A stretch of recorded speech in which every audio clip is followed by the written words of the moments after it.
आपको सपरिवार आना है मेरे कान्हा के विवाह में। अवश्य आएंगे दाऊ। लीजिए,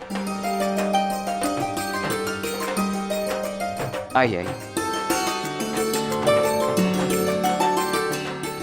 कितना सुंदर निमंत्रण पत्र है, हम सब अवश्य आएंगे।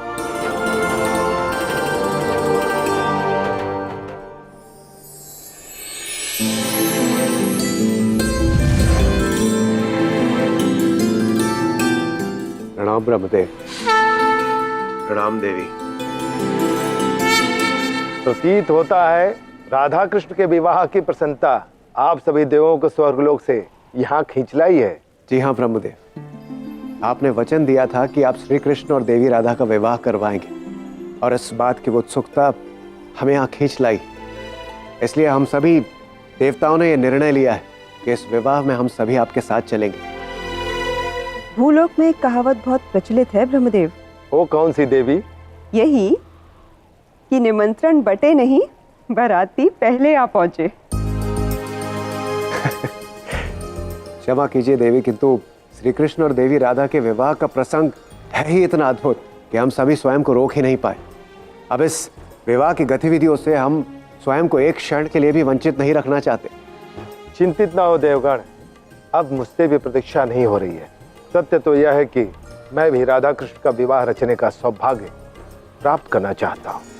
परंतु मैं अघासुर राधा और कृष्ण का विवाह नहीं होने दूंगा। जगत के प्रिय नारायण, अब वृंदावन वासियों को आप तक पहुंचने के लिए मेरे मध्य से होकर जाना होगा। एक नए बने पर्वत को पार करके जाना होगा।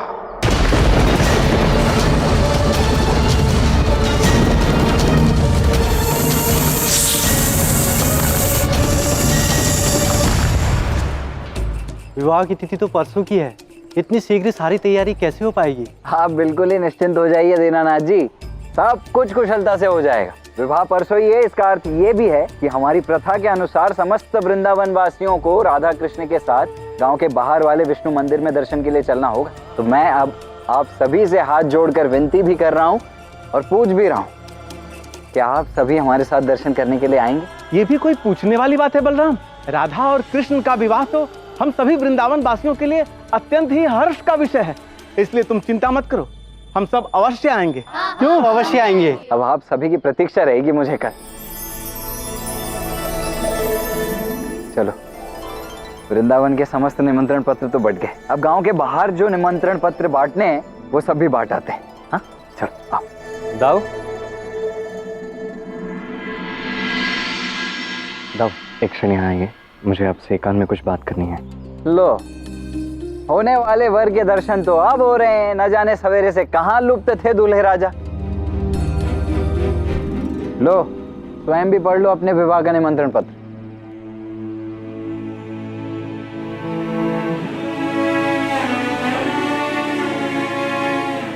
तो एक क्षण मेरे साथ चलिए, मुझे आपसे एकांत में कुछ बात करनी है। तुम सभी तनिक विश्राम कर लो, मैं थोड़ी देर में आऊं।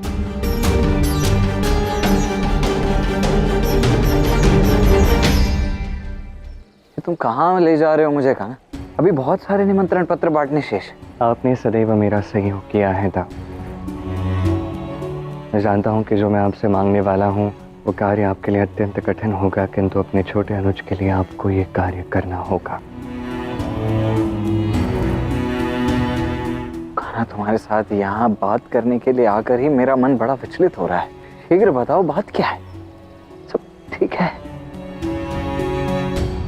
मैं चाहता हूँ कि मेरे और राधा के विवाह के ये निमंत्रण अब इसके आगे आप किसी और को ना दें। क्या? ये तुम क्या कह रहे हो गाना? आपको समझाने की आवश्यकता ही नहीं है, मेरी नियति के प्रत्येक पन्ने से आप परिचित हैं। नंद बाबा, यशोदा मैया, कीर्तिदा काकी, वृषभान काका, ये सब भले ही अनभिज्ञ हो, आप तो जानते हैं ना। आप भली भांति जानते हैं मेरा बीता हुआ कल कैसा था, आज वर्तमान में क्या हो रहा है। अब जानते हैं भविष्य के पलों में क्या होगा। अब भली भांति जानते हैं मेरा और राधा का ये विवाह ये नियति के विरुद्ध है।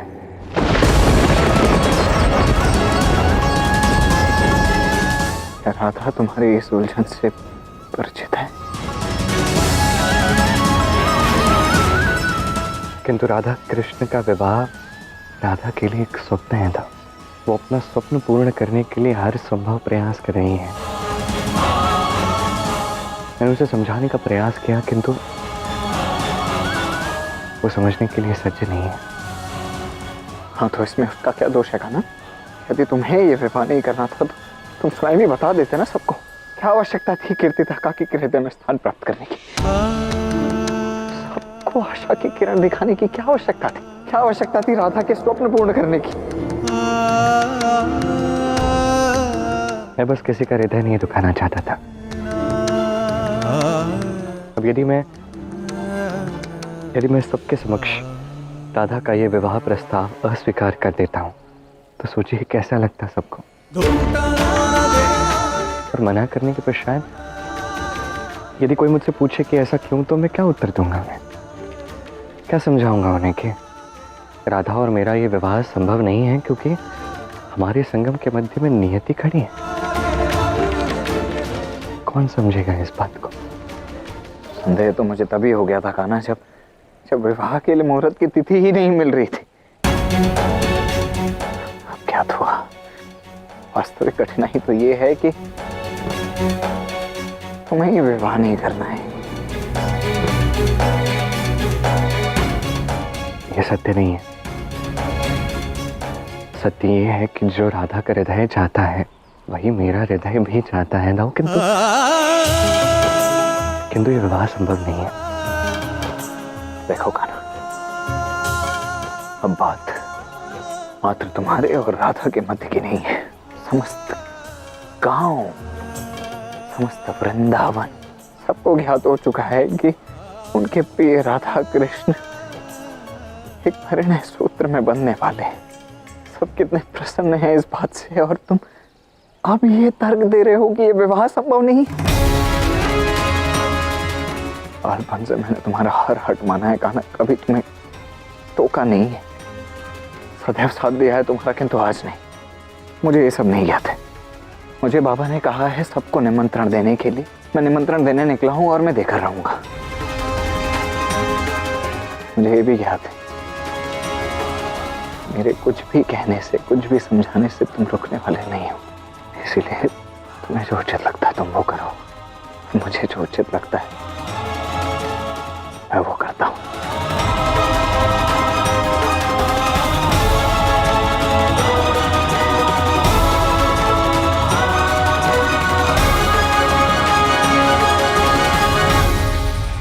महादेव, अभी मुझे ज्ञात हुआ कि आप वृंदावन कृष्ण से मिलने के लिए क्यों गए थे।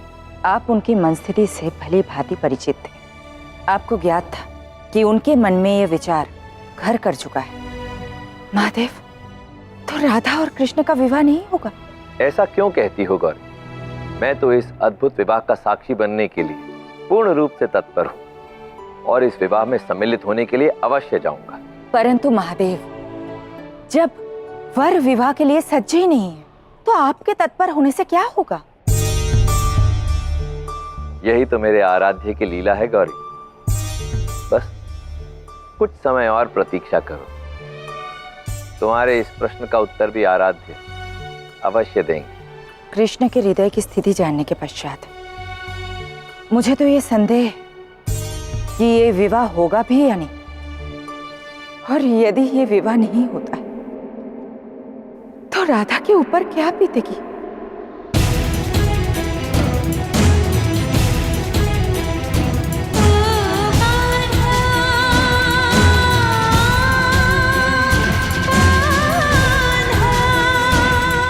यदि तुम्हारा विश्वास इतना अडिग है कृष्ण, यदि तुम्हें लगता है कि हमारा विवाह नियति के विरुद्ध है, तो ठीक है।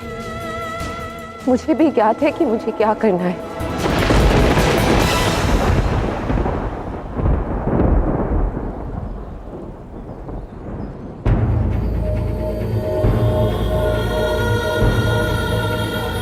क्या बात है दाऊ, सब ठीक तो है ना? हाँ, सब ठीक है। चलो वो बाकी के निमंत्रण पत्र बांट देते। रुकिए दाऊ, आपको और कहीं जाने की आवश्यकता नहीं है। मेरे और कृष्ण के विवाह के निमंत्रण अब और मत बांटिए। जब कृष्ण ही नहीं चाहता कि मेरा और उसका पूर्णिमा को विवाह हो, तो निमंत्रण पत्र बांटने का तो प्रश्न ही नहीं उठता ना।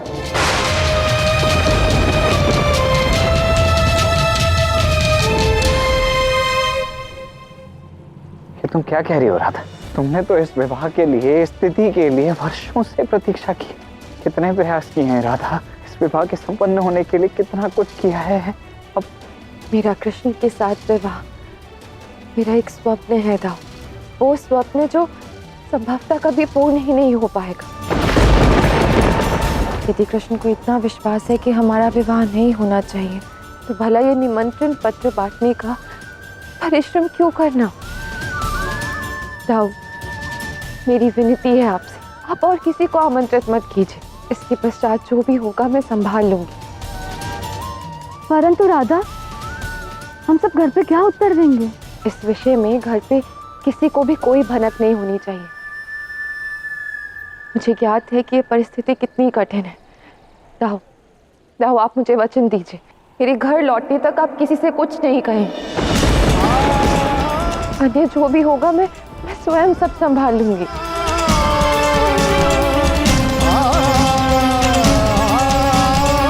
मैं वचन देता हूँ राधा।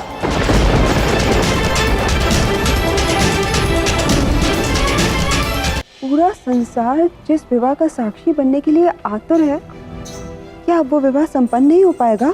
इसका उत्तर तो महादेव ही दे सकते हैं। जिस संदेह ने मुझे घेर रखा था, अंततः वही प्रत्यक्ष हो गया। प्रतीत होता है कि विवाह नहीं होगा।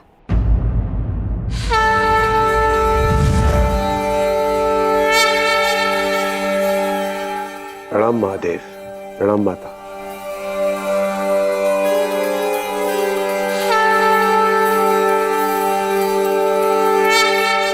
महादेव, मैंने राधा और कृष्ण को स्वयं वचन दिया है कि मैं राधा और कृष्ण का विवाह स्वयं संपन्न करूंगा, किंतु जो घटनाएं घटित हो रही हैं उन्हें देखकर मुझे संदेह है कि मैं अपना वचन निभा पाऊंगा या नहीं। अब आप ही हमारा मार्ग प्रशस्त कीजिए। मार्ग प्रशस्त करने का तो प्रश्न ही नहीं उठता है ब्रह्मदेव। ये विवाह होगा और अवश्य होगा, और हम सब इसमें हर्षोल्लास के साथ सम्मिलित भी अवश्य होंगे। परंतु कृष्ण ने तो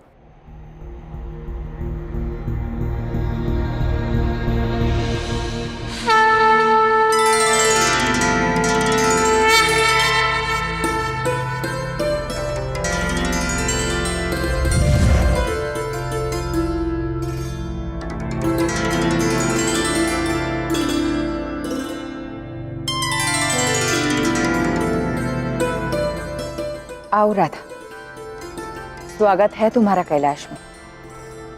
अच्छा हुआ कि तुम स्वयं आ गई, अन्यथा मैं आ जाती तुम्हारे पास अपने प्रश्न लेकर। मुझे आप सभी की विडंबना का आभास हो गया था, इसलिए मैं स्वयं यहाँ चली आई। और बात रही आप सबके प्रश्नों की, तो महादेव तो उसका उत्तर आप सबको दे ही चुके हैं। राधा कृष्ण का विवाह होगा, अवश्य होगा।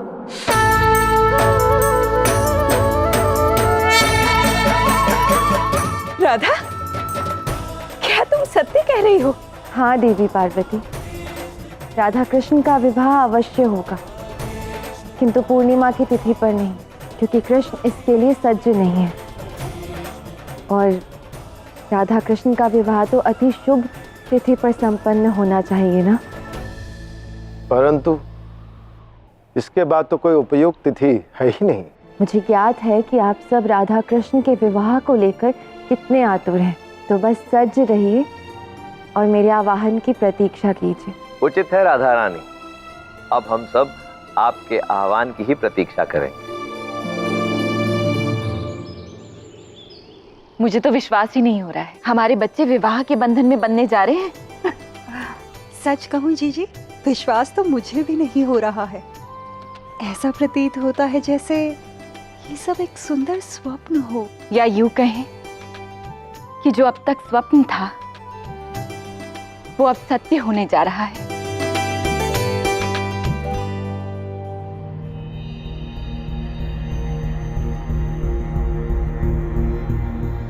अरे बलराम, इतनी शीघ्र वापस लौट आए?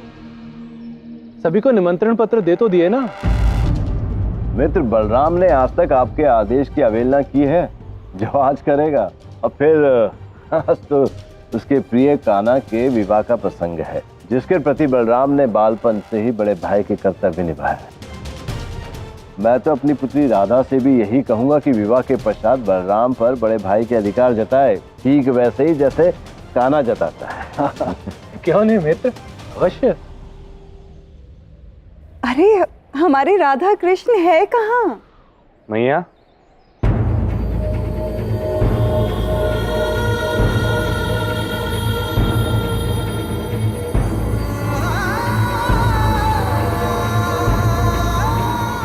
आ गया लल्ला। देख, अभी तेरी होने वाली सासू माँ तुझे ही स्मरण कर रही थी। मैं तो राधा के वचन के कारण सत्य नहीं कह सकता, परंतु तुम तो हर वचन से मुक्त हो। तुम्हें इन्हें सत्य बताना ही होगा कान्हा।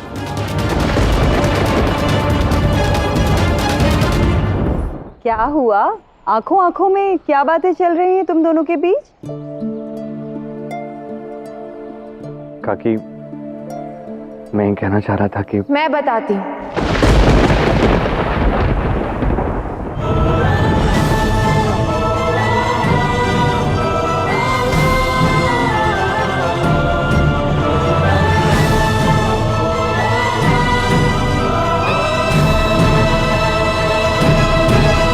आप सब निश्चिंत रहिए। मेरे और कृष्ण के विवाह में जिनकी उपस्थिति अनिवार्य है, उन सभी को निमंत्रण पत्र मिल चुका है।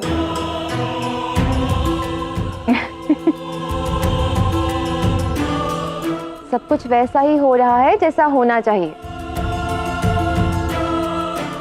चलो अच्छा हुआ, कम से कम सबको आमंत्रित करने का कार्य तो पूर्ण हुआ। अब कल हम सब पूरे गांव के साथ प्रभु का आशीर्वाद लेने विष्णु मंदिर जाएंगे।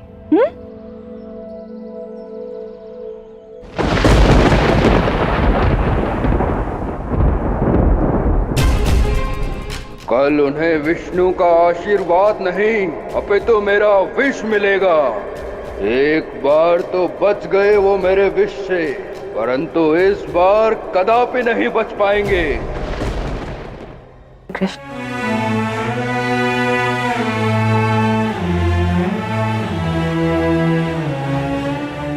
रुष्ट हो मुझसे? कृष्ण कभी राधा से रुष्ट हो सकता है? बस थोड़ा चिंतित हूँ। मुझे तुम्हारे हृदय की स्थिति का बोध है कृष्ण, इसलिए तो मैं यहाँ आई हूँ। मुझे ज्ञात है कि तुम प्रसन्न नहीं हो, क्योंकि इस तिथि पर विवाह करना अनुचित है।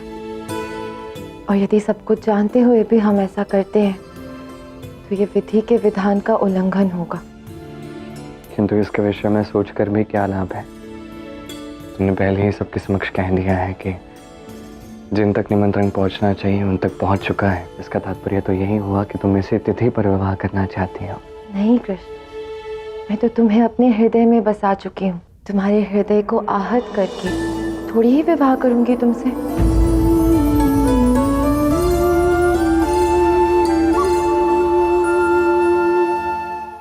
मैंने तुम्हारी विडंबना पर विचार किया।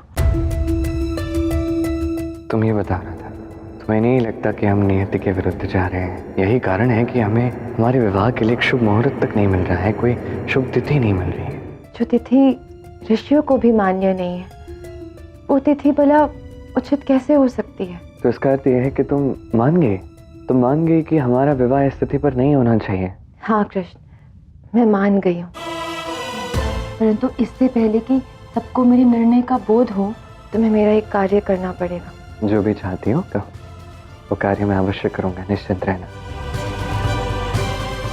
हमारे विवाह की जितनी प्रतीक्षा हमें थी उतनी ही सभी को भी थी। जब उन्हें ज्ञात होगा कि हमारा विवाह पूर्णिमा की तिथि पर नहीं हो रहा है तो सब कितने आहत होंगे। और सबसे अधिक आहत होंगी यशोदा मैया। इसलिए मैं चाहती हूँ कि आज रात्रि ही तुम उनके स्वप्न में आओ और उन्हें अपने बालपन की सभी लीलाएं दिखाओ। केवल एक बार उन्हें प्रसन्न कर दो।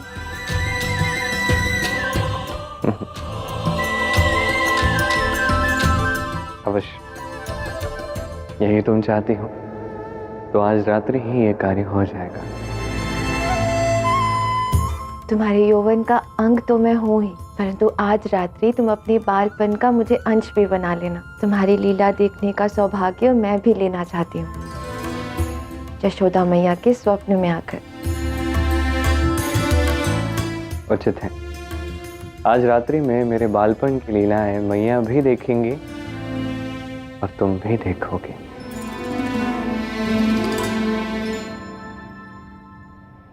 महादेव, राधा के हृदय में चल क्या रहा है? पहले तो वो यहाँ आकर हम सभी को ये आश्वासन दिया कि ये विवाह अवश्य होगा, और उसके पश्चात अभी कृष्ण के पास जाकर वो ये कह रही है कि इस पूर्णिमा तिथि पर ये विवाह नहीं होगा। महादेव, राधा को ये ज्ञात है ना कि इस पूर्णिमा तिथि के बिना और कोई मुहूर्त ही नहीं है। राधा हमसे जो कहा क्या वो सत्य है, या जो कृष्ण से कह रही है वो सत्य? थोड़ा धैर्य रखो गौरी। संभवतः है हम कुछ ऐसा देखने वाले हैं जो इस संसार में इससे पहले कभी घटित नहीं हुआ और ना ही कभी इसके बाद घटित होगा।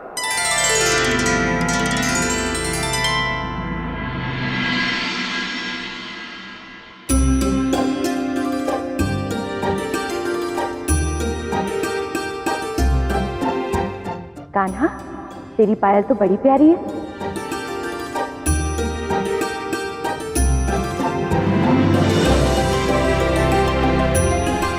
मुझे आज भी वो दिवस अविस्मरणीय है जब पहली बार कान्हा ने मुझे बाबा कह के पुकारा था। बाबा, बाबा।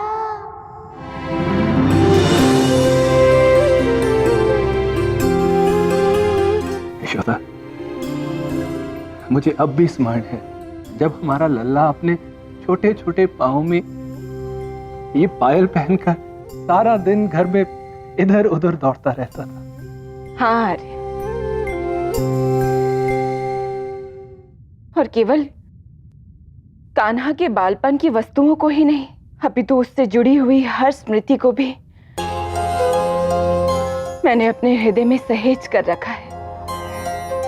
ये समय का पहिया कितनी शीघ्रता से चलता है ना। अरे मेरा लल्ला जो कल तक मेरी उंगली थाम कर चला करता था, आज इतना बड़ा हो गया है कि उसका विवाह होने वाला है। मुझे भी विश्वास ही नहीं होता। ये समय देखो कैसे भागे जा रहा है। ऐसा प्रतीत होता है कि मानो कल ही की बात हो जब मैंने हमारे कान्हा के नामकरण के लिए समस्त गांव को निमंत्रण दिया था, और आज देख लो, आज मैं सबको उसके विवाह के लिए आमंत्रित कर रहा हूं। आज मेरे हृदय में अनेकों बार ये विचार आया कि कदाचित एक बार पुनः मेरे कान्हा के बालपन का हर एक पल जीने का अवसर मिल जाए मुझे। प्रसन्नता और वात्सल्य का हर वो पल एक बार पुनः मेरी झोली में आ गिरे। और हमारे लल्ला ने हमारे बीते हुए कल को जितना सुंदर बनाया है, जानती हो कि हमने विवाह के बाद उसके आने वाले कल को उससे अधिक सुंदर बनाना है। हाँ। देखो, रात्रि बहुत हो गई है, अब सो जाओ। कल विष्णु मंदिर भी तो जाना है। हाँ।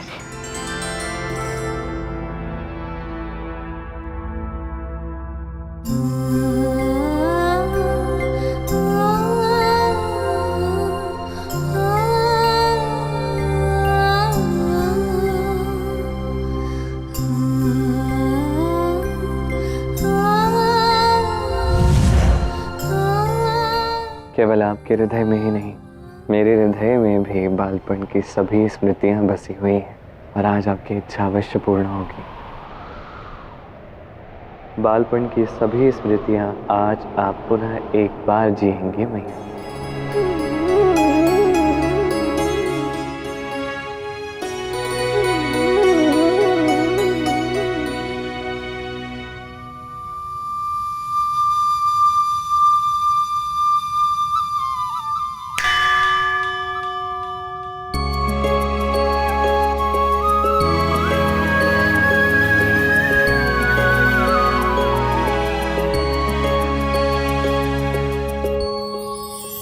ये रहा मेरे कान्हा के लिए स्वादिष्ट माखन।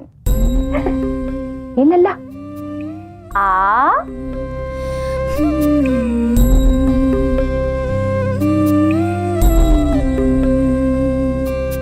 मैया का लल्ला सपनों का छल्ला। वहाँ तो कोई भी नहीं है लल्ला। फिर किसे देखकर मेरे लल्ला के मुख पे प्रसन्नता आ गई? का लल्ला सपनों का छल्ला, निंदिया तो इसको पहना जा। क्या हुआ लल्ला, और माखन चाहिए? तू रुक, मैं और लेकर आती हूँ। सुना जा।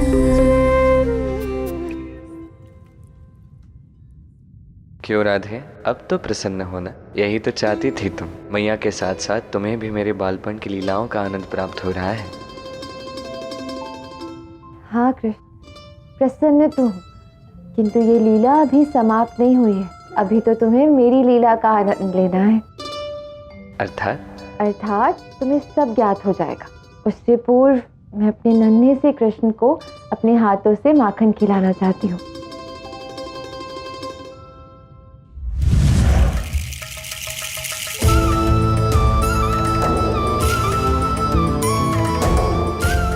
धन्यवाद कृष्ण, मेरी इच्छा का मान रखने के लिए और मुझे ये सौभाग्य देने के लिए।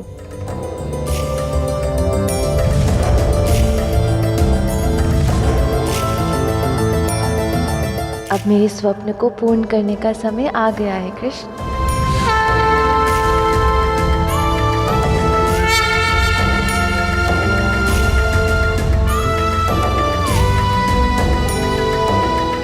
ये कौन सा स्थान है राधे, और तुम यहाँ क्यों लाई हो मुझे? उतावले तो तुम बालपन से ही हो, तनिक प्रतीक्षा करो। मैं राधा रानी कैलाश में उपस्थित आप सभी देवी देवताओं का आवाहन करती हूँ। कृपया आप सभी मेरे समक्ष प्रकट हो। अंततः राधा रानी का बुलावा आ ही गया। अब हम सबको बिना विलंब प्रस्थान करना चाहिए। परंतु ये सब हो क्या रहा है महादेव? हमें भी इस लीला का बोध कराइए। मैंने कहा था ना गौरी, ये ऐसा कुछ घटने जा रहा है जो इससे पहले संसार में कभी नहीं घटा और ना ही पुनः कभी घटेगा। परंतु उस अद्भुत लीला का आनंद मेरे व्याख्यान से अधिक तुम्हें अपने नेत्रों से देखने में आएगा।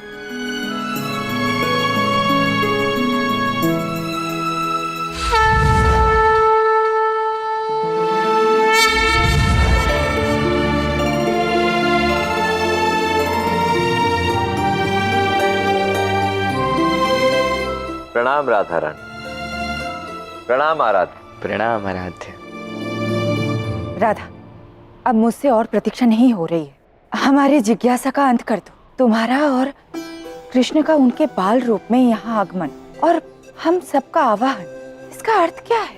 कृष्ण आज मुझे और यशोदा मैया को उनके स्वप्न में अपनी बाल लीलाएं दिखा रहे थे। परंतु मैया के स्वप्न में आज जो तिथि है वो उसी मुहूर्त की तिथि में है जो मेरे और कृष्ण के विवाह के लिए सबसे योग्य है। अब जब आप सभी देवी देवताएं यहाँ उपस्थित हैं और मुहूर्त भी शुभ है, तो आइए ब्रह्मदेव अपना वचन पूर्ण कीजिए। मेरे और कृष्ण का विवाह रचाइए। परंतु कृष्ण तो अभी बच्चे हैं, बाल रूप में मैं इनका विवाह कैसे रचा सकता हूँ?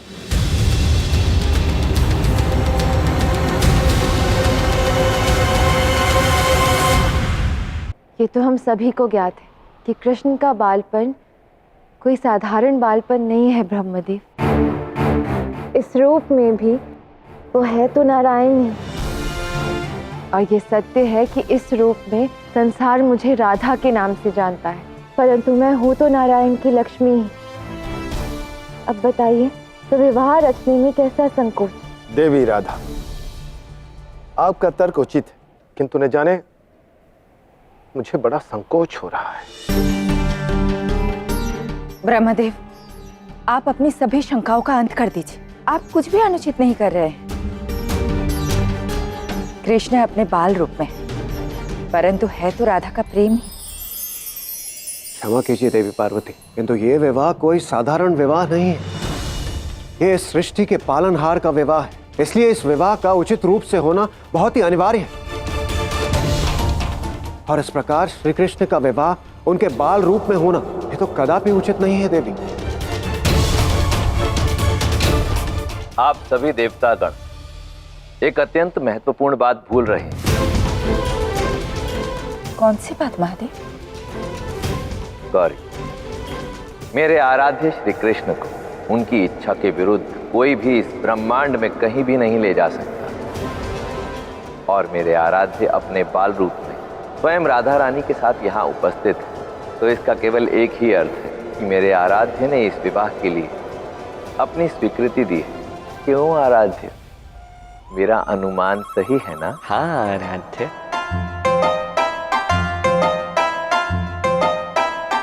क्षमा कीजिए महादेव, किंतु श्री कृष्ण की यह लीला तो मेरी समझ के परे है। मेरे आराध्य जो इस संसार के सभी प्राणियों की नियति लिखते हैं, भला वो स्वयं अपनी नियति के विरुद्ध कैसे जा सकते थे? इसीलिए उनकी राधा रानी ने उनका मान रखते हुए ये लीला रची, और अपनी राधा रानी का मान रखते हुए आराध्य ने इस लीला में उनका साथ दिया। इसीलिए अपने बाल रूप में मैया यशोदा के स्वप्न में आए, ताकि ये विवाह संपन्न हो सके। हे आराध्य, आप धन्य हैं। आपने आज न केवल नियति का सम्मान रखा, अपितु राधा रानी के निश्चल प्रेम का भी मान रखा। अब हम सबकी आपसे विनती है कि आप अपने वास्तविक रूप में हमारे सामने आए। हाँ कृष्ण, मेरी भी यही इच्छा है। यदि आप सबकी यही इच्छा है तो यही सही है।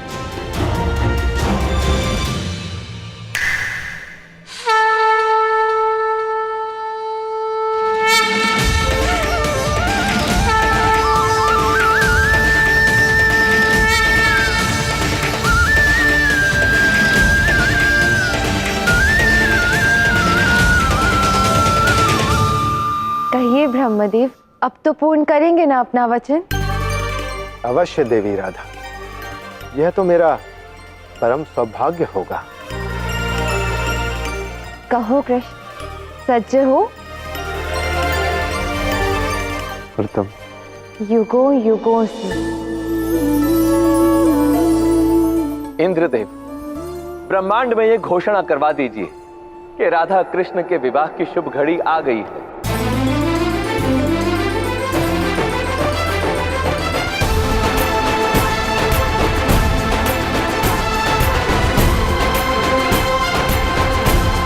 सभी देवतागण हमारा प्रणाम स्वीकार करें।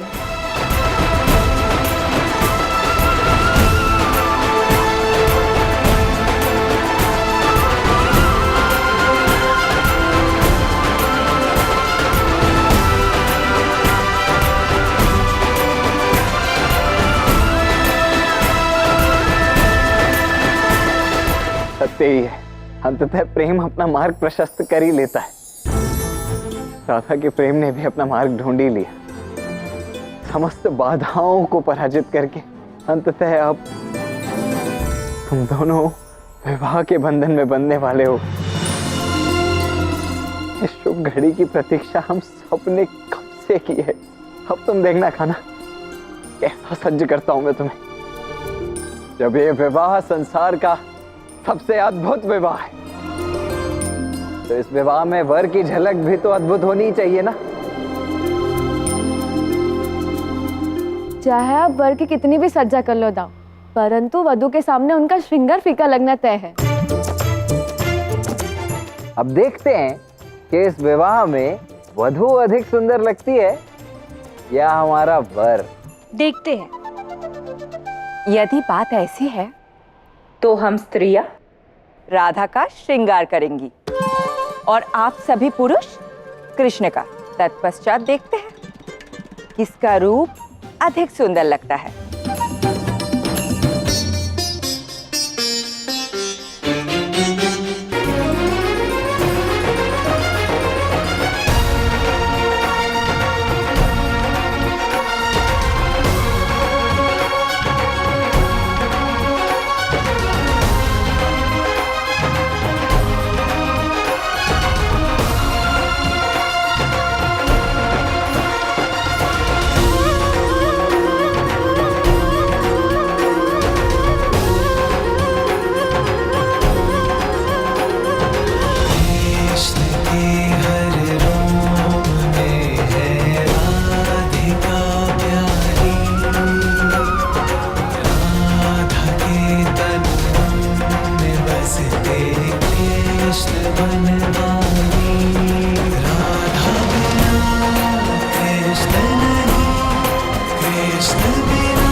निर्णय लेने की घड़ी आ गई है। सभी देवताओं से मैं अनुरोध करती हूँ कि वे अपनी पराजय इसी क्षण स्वीकार कर ले, क्योंकि इस संसार में राधा से सुंदर वधू और कोई हो ही नहीं सकती। निश्चित रूप से राधा से सुंदर वधू तो इस संसार में कहीं नहीं हो सकती, किंतु हमारे कान्हा की चमक के समक्ष राधा की चमक भी तनिक फीकी पड़ जाएगी। अरे आप और मैं क्या, स्वयं राधा अपने मुंह से कहेगी, देखना आप कि कान्हा उससे अधिक सुंदर लग रहा है।